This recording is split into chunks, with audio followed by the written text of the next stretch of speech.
More and more, the state, in conjunction with the medical system, is usurping the position of God in determining people's usefulness to society and subsequently determining the length of their lives. Don't leave yourself or your family members vulnerable. You won't want to miss this show, so please stay with us.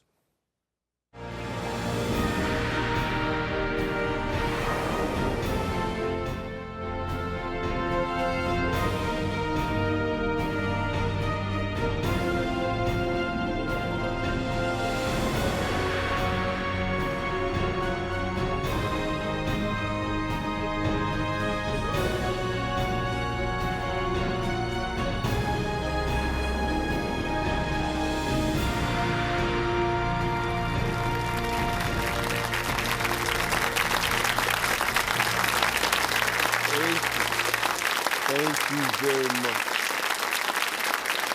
Thank you and welcome. I'm Father Mitch Pacwa and welcome to EWTN Live, where we bring you guests from all over the world. Before we get to our guest tonight, I want to mention that today is the feast of Saint Andrew the Apostle.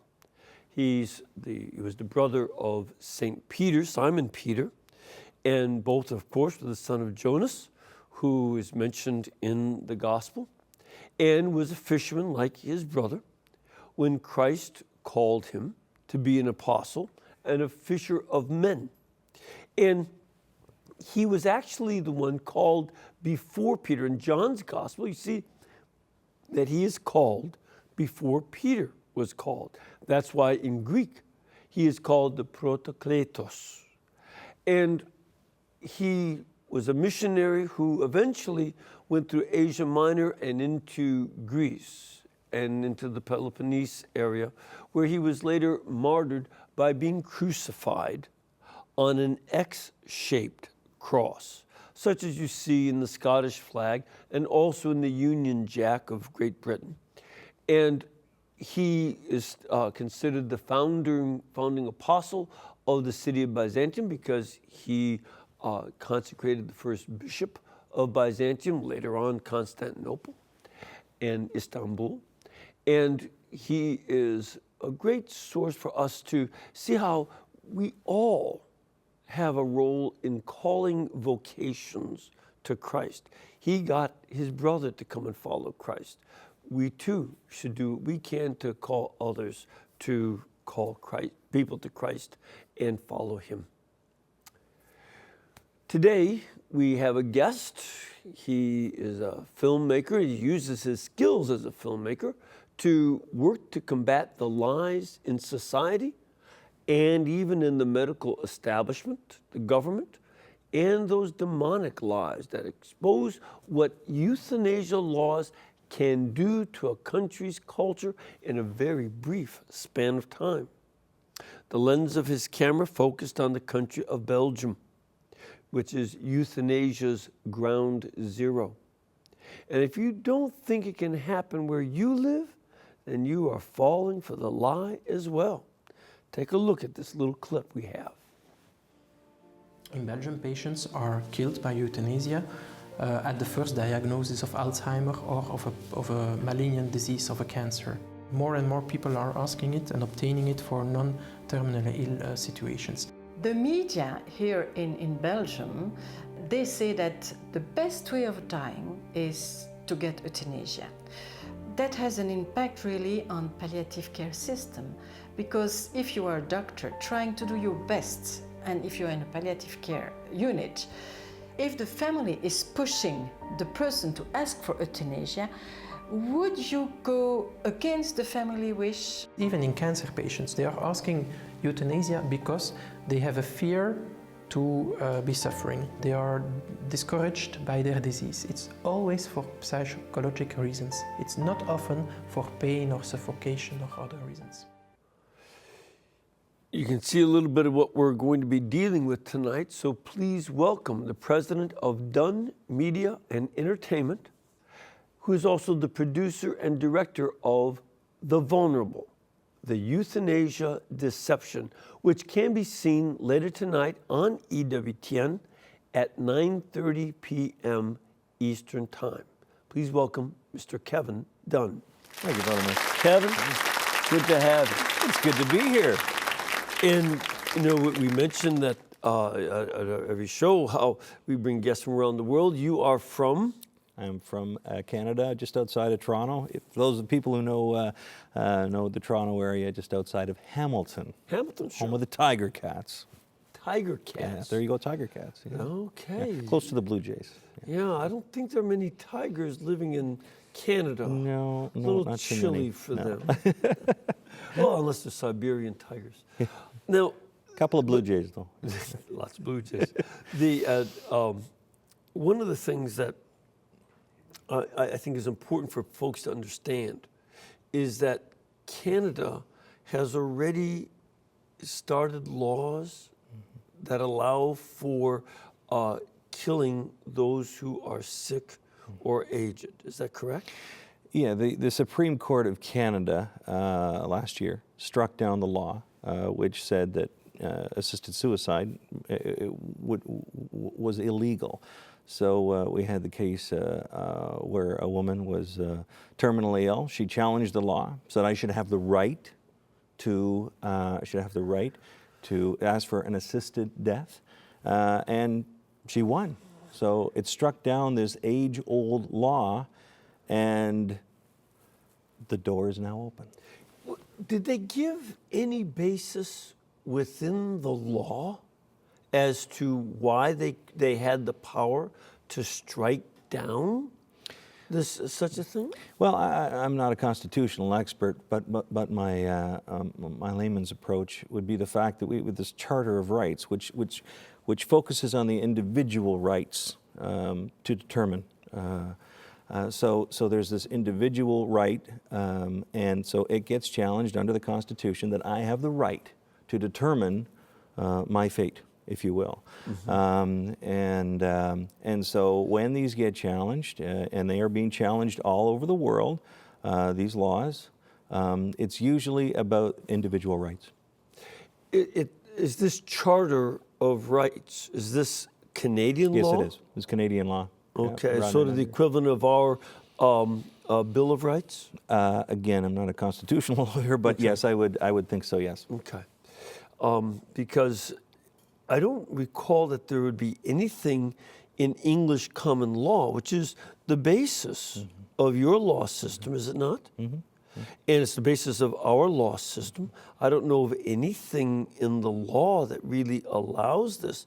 It seems to be that the courts, both in Canada and here, are simply saying, no longer do we care about virtue, but an individual can do almost anything they want so long as they don't hurt anybody. Would that be? Yeah, when I asked Bishop Jan Leeson, whom many of your viewers I'm sure know, I said, what is it that has caused this? This is, we had the Hippocratic Oath going back centuries, you know? Do no harm, I will poison. And he said, individualism. He said that the core reason for this, for the challenge, is individualism, and so we've gotten this, and so it goes right up into the Supreme Courts. We have these liberal judges who arbitrarily strike down these laws without thinking about the greater impact on society. Well, see, and so folks understand the Hippocratic Oath refers to what? Refers to the kind of, I guess, in simplest terms, do no harm. It goes back to the founder of medicine as a science, Hippocrates, yes. a Greek medical doctor, and he gave this oath that do no harm, you know, and that doctors used to take that oath.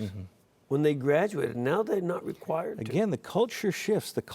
We don't like the language because the language is restrictive. The language is oppressive. The language is too tight. So we'll loosen the language, and that's what happened with this whole debate. They don't call it euthanasia, they call it assisted death. We call it assisted dying. Not to say that we shouldn't have compassion for these people we hear about in the media, these cases of where people are in severe pain. But when you look at the situation, Father, those cases, as terrible as they are, and as much compassion as we should have for those cases, they represent a very, very small fraction of the euthanasias in the world. Mm-hmm. What do you think is the number one reason why people ask for euthanasia? This was my biggest surprise with this documentary. Yeah. When I looked at the reason why people ask for death, the number one reason people ask for death is fear of suffering. And number two, so fear of, so maybe they have a malignant disease or the chances of having one, and there's this fear. So you have the fear. And number two is, I'm so depressed by my situation that I have no way out. When you actually look at the graphs, even from Oregon and from Belgium, pain, actual physical pain, I'm enduring so much physical pain that I need out right away, if you will, out. It's way down there, and sometimes it doesn't even hit the chart.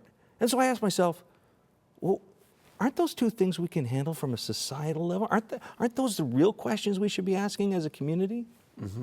And this is, I think, a key question. And I've also heard some people, I was able to preview this video, and some of the people were also concerned that they did not want to be a burden mm-hmm. on anybody else, mm-hmm. dependent on others to help them dress and wash and mm-hmm. all the rest of the things that have to be done for many people. Mm-hmm. And so that's why they opted for it. Well, when the law comes into being, all of a sudden there's a choice. And having this law automatically infers a burden. So take, for example, we all don't want to be a burden to anyone. We right. like to be sure. self-sufficient. And so we've been independent our whole lives, and all of a sudden something happens to us where we can't function as we right. once did.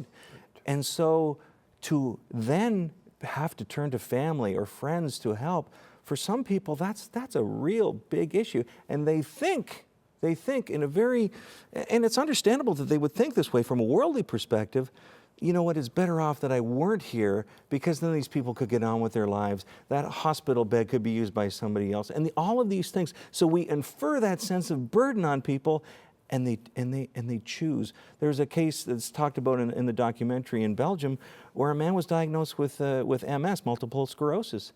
And the doctor said he would have had maybe 10, 15 years of living, and he said he was in pain, psychological pain, knowing that was coming, that he would have to allow somebody to dress him, to feed him.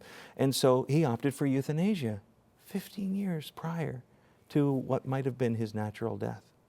And on the other hand, there's another man, Mark Davis Pickup, yes. who also suffers yes. with the same disease, yes. Multiple sclerosis. Absolutely. And let's take a quick look at part of a clip of what he had to say about dealing with multiple sclerosis.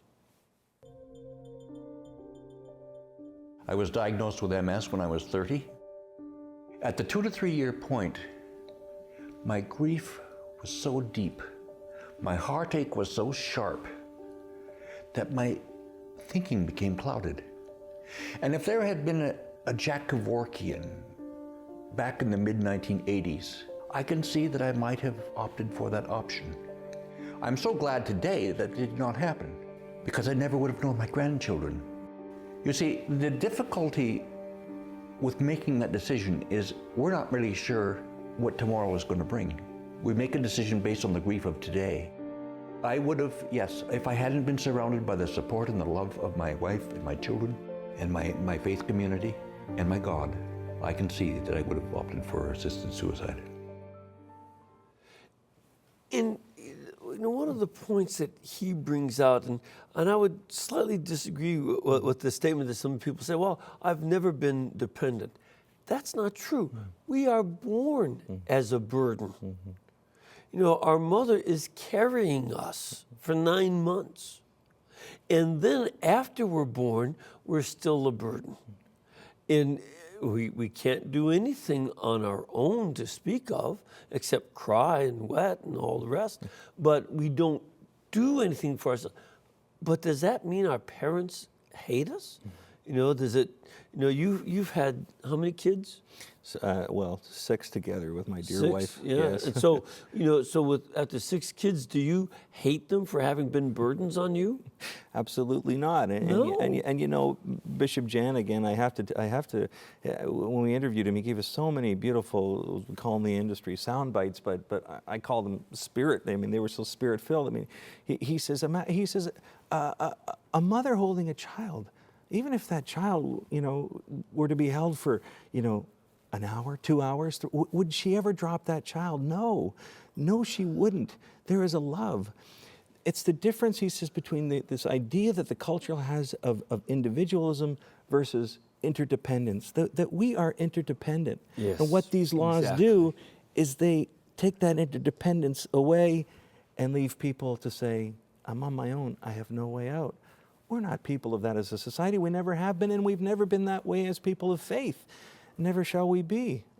And one of the realities, too, something that I learned, in many ways, my parents prepared us for, by the way they treated their parents, giving an example of how they cared for my grandparents. And when it was time for them, especially my mother, when she was sick with cancer, we walked the floor with her.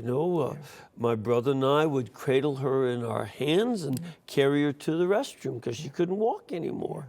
But as I told her in the middle of a night one time, I said, "Ma, you always told us paybacks are hell." And that you walked the floor in the middle of the night with me when I was wet, crying and all the rest, and we're just doing it back. And that's what families do. They do. Families care for each other. Many cultures in the world don't even know. Eastern cultures don't know. They can't get their heads wrapped around this idea of the Western culture because they care for the elderly, they care for the infirm. Not that we don't in general, but in these cases they do. And so it's a real, again, it implies this sense of burden. And Mark Pickup, the gentleman we just saw, he so poignantly says later on in the documentary, if I consider my life back then, when I got MS, when I was diagnosed with MS, and you asked me what my quality of life was, well, it wasn't very good. I knew that I was going to suffer. I knew that these things were going to go downhill. But he says, 60 or 40 years later, as a grandpa, and watching his kids grow, and he's still, 30 years later, he's still suffering with the disease. But he says, I realize that life is not about what I can do, but it's who I am. And if I consider my life back then, I might have said, no, my quality of life is terrible. But quality of life, he talks about, is a moving target. And I thought that was such a poignant piece of the documentary, that quality of life is a moving target. We all have ups and downs. We all have those areas of life when we go down. And we know that we have cases now with this debate where people who are depressed in Belgium, people who are depressed are receiving this, are being killed.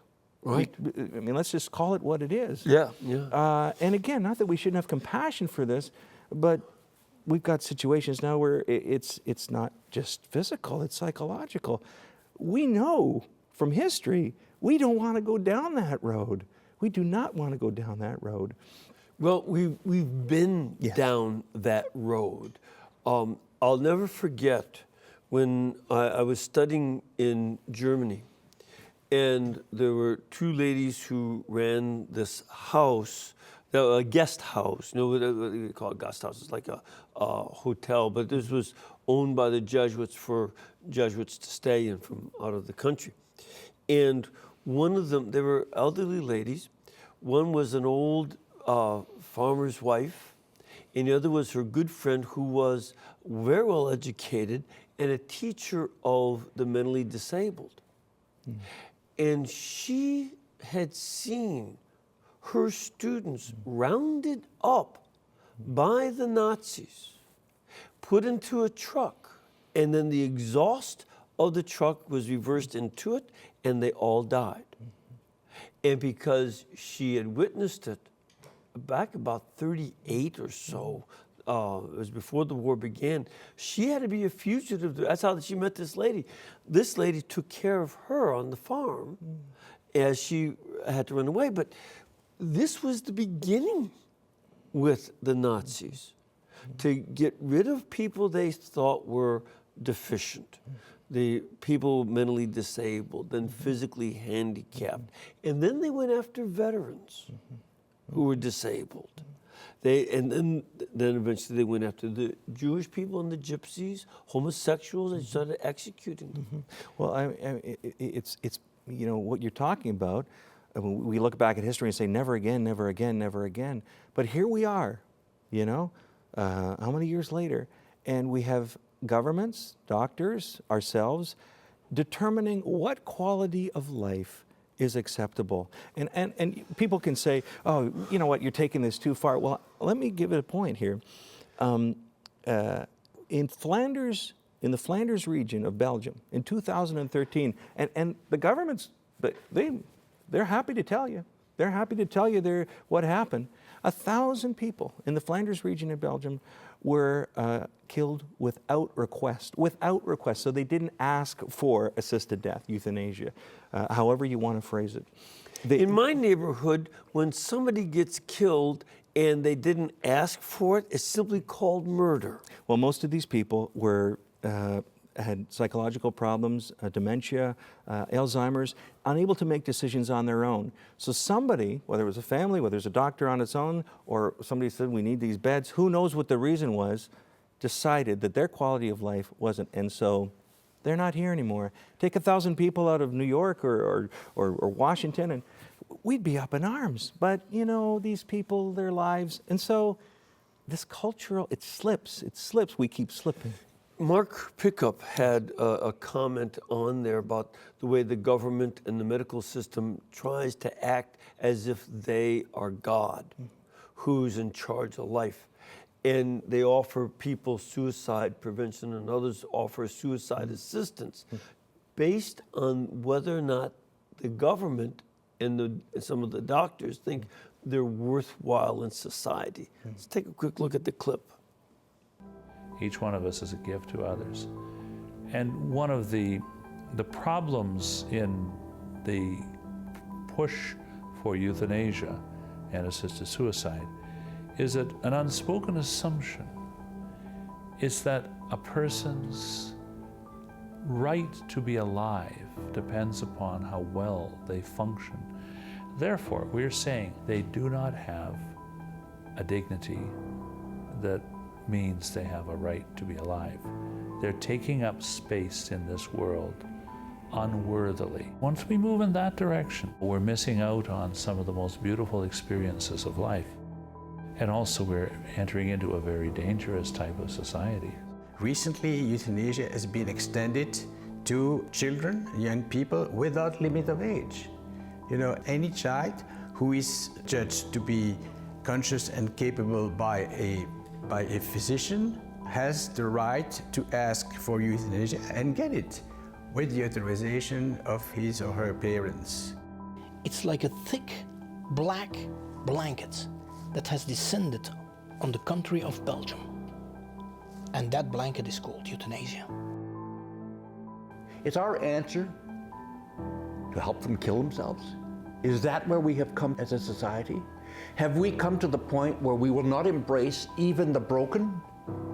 We only want the winners in our society? So what citizens get suicide prevention and what citizens get assisted suicide? I can tell you who it is. People like me get assisted suicide. My healthy neighbor gets suicide prevention. Where's the equality in that?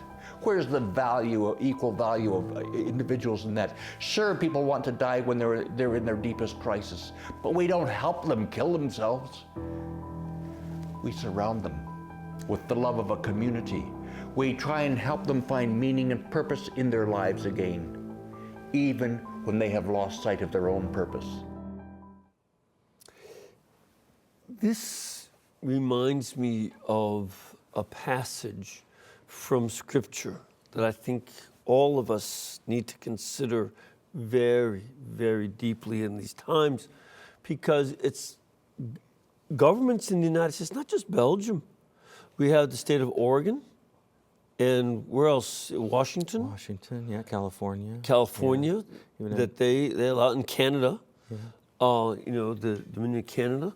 And let's take a look at this one passage in Wisdom, the book of Wisdom, chapter 1, verse 12. Seek not death in the error of your life, neither procure destruction by the works of your hands. For God did not make death, neither does he have pleasure in the destruction of the living. For he created all things that they might be, and he made the nations of the earth for health. There's no poison of destruction in them, nor kingdom of hell upon earth. For justice is perpetual and immortal. But the wicked with works and words have called death to themselves, and esteeming death a friend, have fallen away, and have made a covenant with death, because they are worthy to be part of it. This is something that's extremely important. It's the wicked who make a covenant with death, whether they're supporting abortion or whether they're supporting euthanasia. There's the word euthanasia means good death in Greek. Small g. And this is not what God considers good. That's why St. Paul wrote in 1 Corinthians 15 that death is God's enemy, the last enemy he will destroy. Politicians who are picking up death as their friend and ally are making themselves enemies of God, and anyone who supports such policies has also sided against God and chosen his enemy as their friend. Not a good idea. No, because we see, and my friend Alex Schadenberg from the Euthanasia Prevention Coalition has been at this for many years before this came to light, trying to get people to understand. But the problem is, once you open the door, once these government, they feel for these people, and we all should feel. We all should have compassion, but the correct compassion, as I'm sure you could explain much better than I. But when we open the door for this small group, it just widens and widens until you have situations where, in Belgium, even as we know, a couple of months ago, a young person, 17 years old, received assisted death, received euthanasia, was killed by lethal injection because of her condition. We don't know what the conditions were, but how far are we going to go as a society? And they say, well, it'll never happen here. It'll never happen here. Yeah. Well, the abuse has happened in every single country. And it's an odd thing to me that there are forces who are trying to prevent lethal injection as a means of execution of prisoners, which, by the way, I support. The church wants us to avoid and not engage in death as a punishment for crime. Understand that. But there are other forces who want to use it on those who are innocent of any wrongdoing, but they're ill and they're debilitated. This is backwards. It's backwards, and it not only, as Amy Hasbrook says in the documentary, she says all of us are disabled. She's a disability rights advocate, as many of the people in the documentary speak too, that all of us are disabled to some degree. We all, at one point in our life, will become debilitated in some way. And so this isn't an issue that just affects people here, there, people in the hospital, there. It affects all of us. It will affect our parents. It will affect our children. I always relate this issue to, if I knew and lived at the time, or at least was old enough at the time when abortion became illegal, became legal, you know. Well, and then they said, well, it was just going to be two doctors. You had to get a few doctors to sign off, and it was only for those extreme cases. You know, if we knew where it was today, we'd be going, wait, hold the phone. And we're in the exact same spot in the world today with this issue.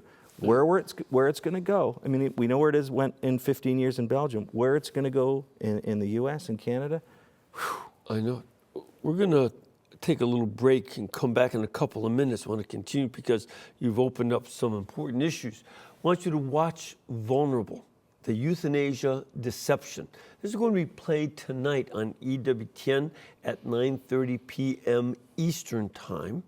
It'll be repeated on Saturday, December 3rd at 4 p.m. Eastern Time, or you can get your own DVD copy at EWTNRC.com. And it'll be item number sign, with a hashtag, they call that, HDVED. We'll be back in a couple minutes, so please stay with us.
Thank you very much. And first of all, I want to invite you to come and join us. Some of you will be traveling around over this season before Christmas or after, visiting family.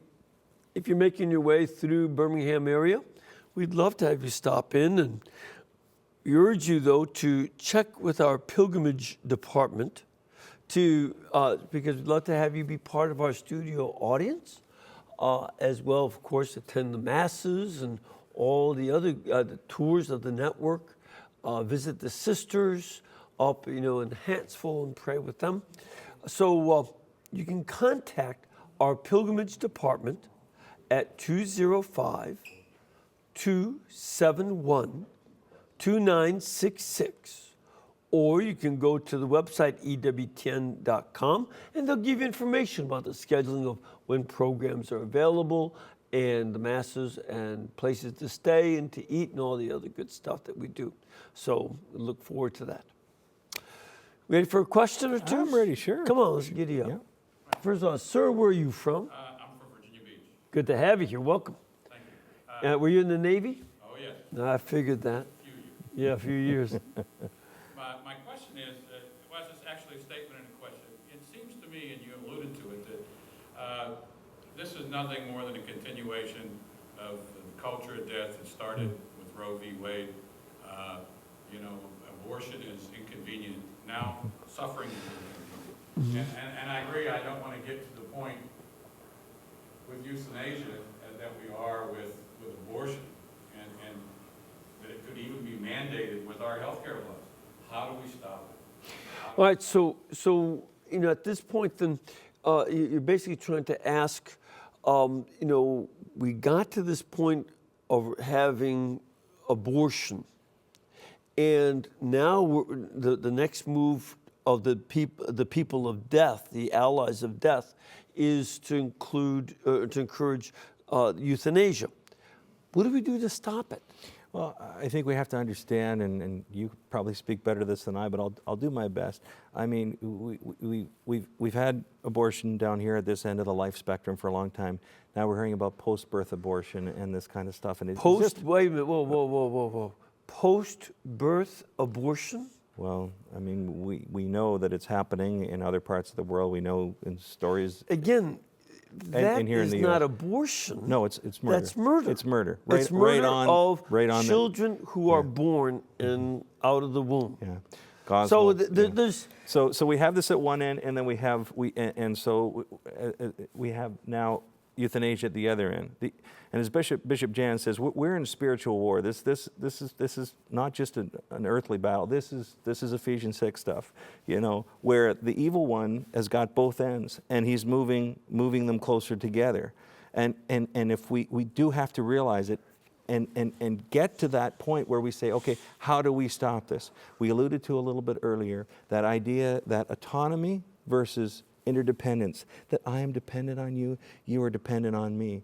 You know, Mark Pickup says, you know, if I wasn't surrounded by the love of my family and my grandchildren, I might have opted for this. So where is the love of the families? Where is the love of the children? How do we combat this?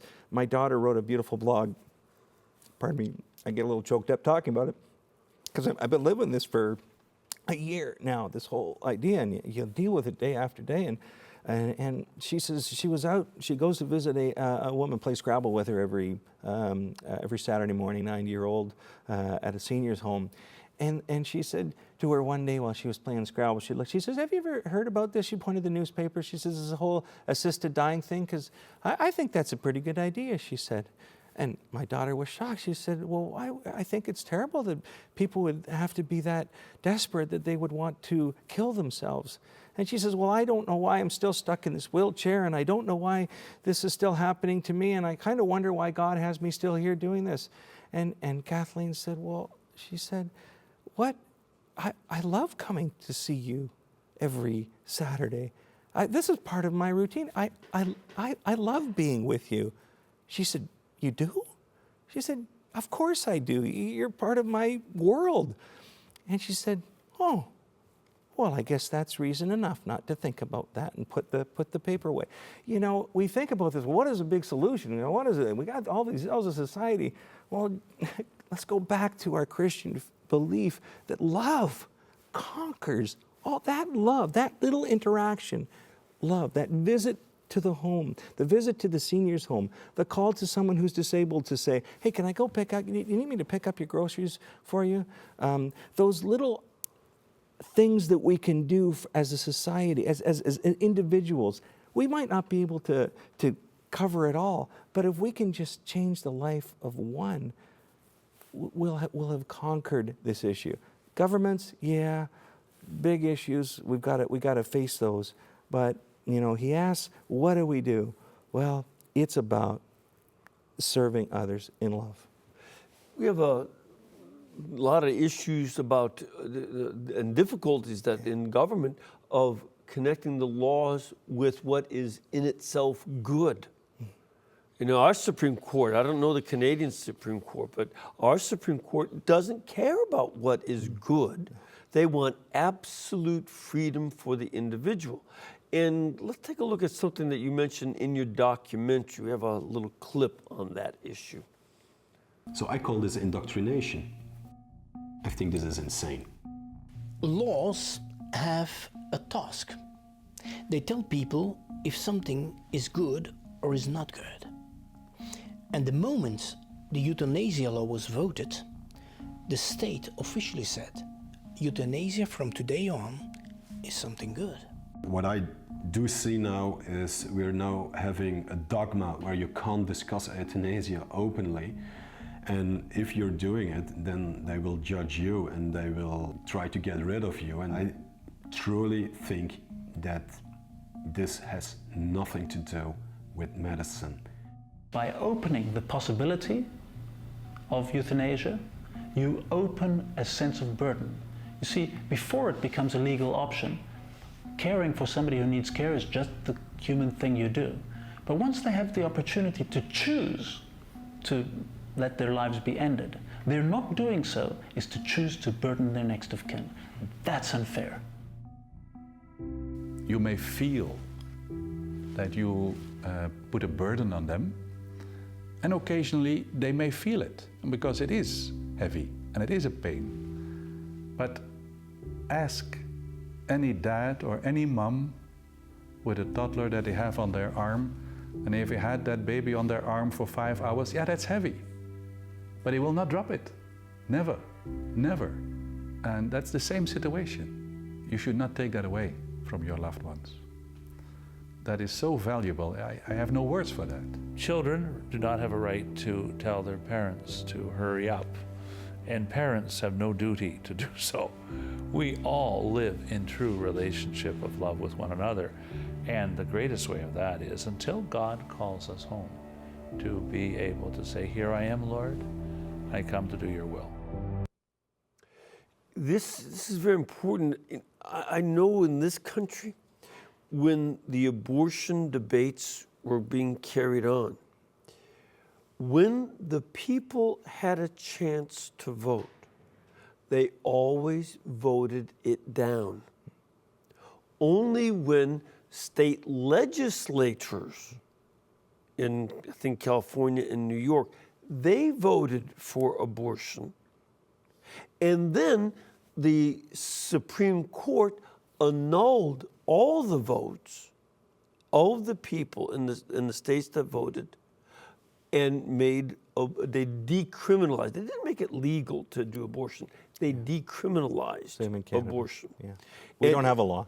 Yeah, there's no law. There's no law in favor. And they did the same thing with same-sex marriage.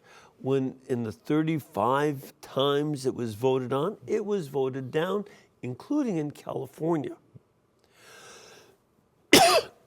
But the Supreme Court undid the vote of the people. And this is what makes it very difficult for folks. And I'm convinced, I'll never, ever forget when Nancy Pelosi was on the news talk show, one of the Sunday morning talk shows. And she said, well, we've got to include abortion and birth control in the health care system and require it. Think of all the money we will save. Because that's all she could think of. She's not thinking of the babies. And she wants death to be an ally in saving money in what is the second most expensive year of life, which is the first year. Yeah. The last year of life is your most expensive year, medically speaking. And if that's her principle, she and her allies who have allied themselves with death and evil, they will try to push this all the more to save money. Yeah. Well, we can't kid ourselves because, but governments try to balance budgets. That's what it's all about, Wait a minute. Maybe in Canada. Here they don't care about balancing No, the they budget. do not in Canada, believe me. But when it comes to, healthcare, we used to have a great healthcare system in Canada. It was one of the best in the world. We still like to think that we do. But as we look at Belgium, we look at these other places, where can we clean up shop? I heard stories in Belgium of places they called it the weekend cleanup, where they would go into wards and say, well, who's close to death because we need those beds. And and it's very, very sick and sad and like, ooh, that's terrible. But here we have people saying, okay, well, that guy goes and this person, and they're close to going. We have a nurse, we interviewed a nurse in the documentary who said she's been doing it for 20 years, hastening death, hastening. We interviewed a gentleman from the Netherlands whose granddad was killed by lethal injection. He did have a cancer, but he would have lived probably 3 more years. He lost 3 years because the doctor said to the grandma, would you like us to do everything we can about your husband's cancer? Oh yes, she had a lot of faith in the system. She didn't mean kill him. Within a week, they came back and they had turned up his morphine and that was it. And a very sad case. So yes, we've got this at this other end where doctors and governments are making these decisions, and well, money is a big part of it, and culture is a big part of it. I have a question, another from our studio audience. Sir, where are you from? Hi, my name is Jonas. I'm from Austria. Austria, welcome. Win In the Austria, long we distance don't award here. we don't have any euthanasia until now in Austria. Praise God. I was just wondering about the word compassion that I heard several times in show now. So compassion seems to be used as an argument for euthanasia. If we see people suffering, out of compassion, we shall ease their suffering and kill them. I don't know if this is the real meaning of the word compassion. Maybe you could give us some light on that. Well, you're the linguist, but I can follow up. Yeah, go certainly. ahead. Go, Well, please. I mean, we deal with three main issues in the documentary, three deceptions, if you will. And the first is exactly that: that compassionate care, is a form. That killing people is a form of compassionate care. When in history has killing, regardless of people's ethics, regardless of the situation, regardless of how you feel about the issue, when has killing been a part of healthcare? I was in a not a debate. I thought it was just going to be a regular interview, and the guy who was interviewing me said, let's make this clear that euthanasia and assisted dying are not the same thing. And I just say, wait a minute. What do we end up with at the end of the day? We end up with somebody who's dead, and somebody who did it gave them a lethal injection. And so out of this false compassion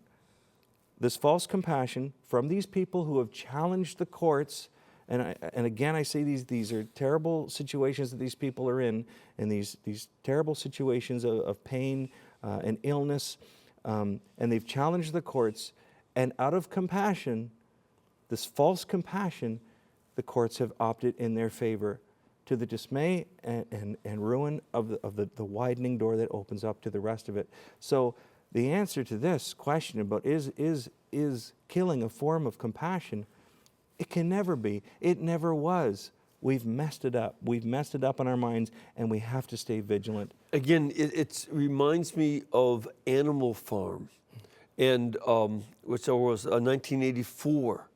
1984. In 1984, it was doublespeak that was promoted, that you change the meaning of words to be the opposite of what they are. So these people are using mercy killing. For them, mercy is to kill you. This is evil. This is raw evil, as is abortion. And this is something that the state wants to promote. We see clearly. You said the false notion of compassion was one issue. What's the other couple of issues you said there? Well, the idea of autonomy that we've talked about, autonomy versus interdependence, that we're relying on each other. And the third is that we can, and probably the most important, because it's the biggest argument, that'll never happen here because we can put safeguards in place that will protect the vulnerable. Well, when this happened in Canada, we decided, the Euthanasia Prevention Coalition and myself, the two partners in the project, that we have to go somewhere where this has been in play for a long time. And so we see the safeguards at the beginning where this tiny, 2 doctors, it'll only be this. And now we've got situations. I interviewed a gentleman who has a severely brain, this young woman, 20-year-old, with a severe brain condition. Beautiful girl named Tikva. A family of 4. The kids just love her. It's probably spent an afternoon with the family. And he says to me, Father, he says, we would walk down the street. I'd be pushing Tikva in her wheelchair, and people would walk up to me and say, have you not considered euthanasia for that child? And with other kids there. And good people of Belgium, beautiful people. But this culture, this ideology has gotten to the point where, well, your quality of life would be better than hers if she wasn't there. And he says, the girl, his other daughter said, he doesn't have the right to say that. That's my sister. I love her. Yeah. What would the world be like without people with special needs? My goodness, we look at Vanier and the work that he does. Be the first to go into those communities and say, the world would be what would, as Lionel says, what would the world be like without tikvahs? You know, the word tikva is a word that means hope. Yeah, he says that. Yeah. That's the meaning of it in Hebrew. And the one of the realities, I've told the audience this in some of my other shows, I'll never forget when I was an undergrad in the first sociology course I ever took. One of the papers I read mentioned that societies that killed off their disabled, whether physically disabled or mentally disabled, were societies that were more violent than the societies that kept them and cared for them. Sparta and Rome. You know, when you read about ancient Rome, people would go every night and put unwanted children in the garbage dumps outside the walls of Rome. And it was the Christians who'd go and pick them up, and if they didn't, it was slave traders who would. You know, this is what happened. And those became increasingly violent society. What was their entertainment? Killing people in Rome. And of course, Sparta was a war-based society. And there were a few other cultures that they mentioned as well, but those are the two best known to the West. Whereas my experience with people who raise and care for the disabled is that it makes everybody around them more gentle. It evokes from us a goodness and helps us to hide. Yeah, it's hard. It's hard. Right. But killing them makes us violent. And caring for them makes us gentle. A lawyer in Chicago told me that in the first year after Roe versus Wade was decreed by the Supreme Court, the murder rate for children 5 and under increased in 1 year by 100%. There's been no other group that went up 100% in a year. And this is something that I guarantee the same will happen with people who... It is happening. Yeah. In Belgium, 80% rise last year. 80% rise. We're talking not just incremental, but exponential rises, increases in people asking for death, and those doctors who are, and governments who are deciding quality of life issues mean these people are not, they don't need to be here. And well, the way you described it, it sounded as if they were doing triage in the hospitals. Instead of buying more beds, they're doing triage. Oh, let's just kill them instead of paying for a new bed. Well, and I'd like to see them take the same attitude toward the office furniture in the president, prime ministers, and the other offices around the capitals of the world. See how they like it then. You know, and to give some sort of what's the word? Over a period of time, when death is allowed to be part of health care, this idea just then it becomes ingrained. It becomes something. Well, I understand now. You open the door a crack, and it just keeps on widening and widening. Yep. And so the subconscious of the culture says, this is acceptable. This is okay. We know in Holland right now they're discussing when is the appropriate age to die. They're actually talking about when the appropriate age to ask for assisted death, when you've had a good life, you know. And so they're discussing what age that should be. I find that absolutely crazy. One of the other sides of this that all of us have to remember, committing suicide in this form or through honor killing and murdering somebody, some innocent person, is a mortal sin. You make the choice to kill yourself, you will answer to the author of life, as St. Peter speaks of Jesus Christ our Lord in Acts chapter 5. He gave you the life. He didn't say it's yours to take away or the state to give you permission to take away. And you will answer for that and be judged for taking something that is not yours to take. And this is part of the arrogance of taking on God's role. I want to again encourage you to watch Vulnerable, the Euthanasia Deception. It'll be on tonight on EWTN at 9:30 p.m. Eastern Time.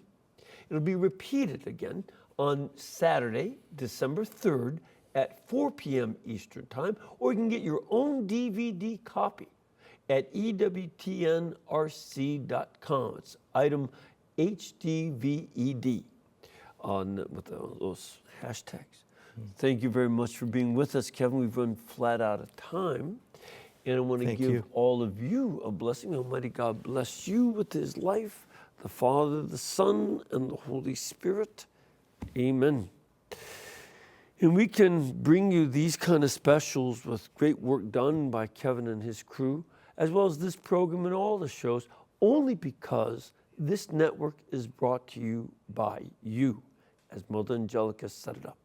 So please keep us in between your gas bill, electric bill, and cable bill, and we'll pay our bills. Thank you.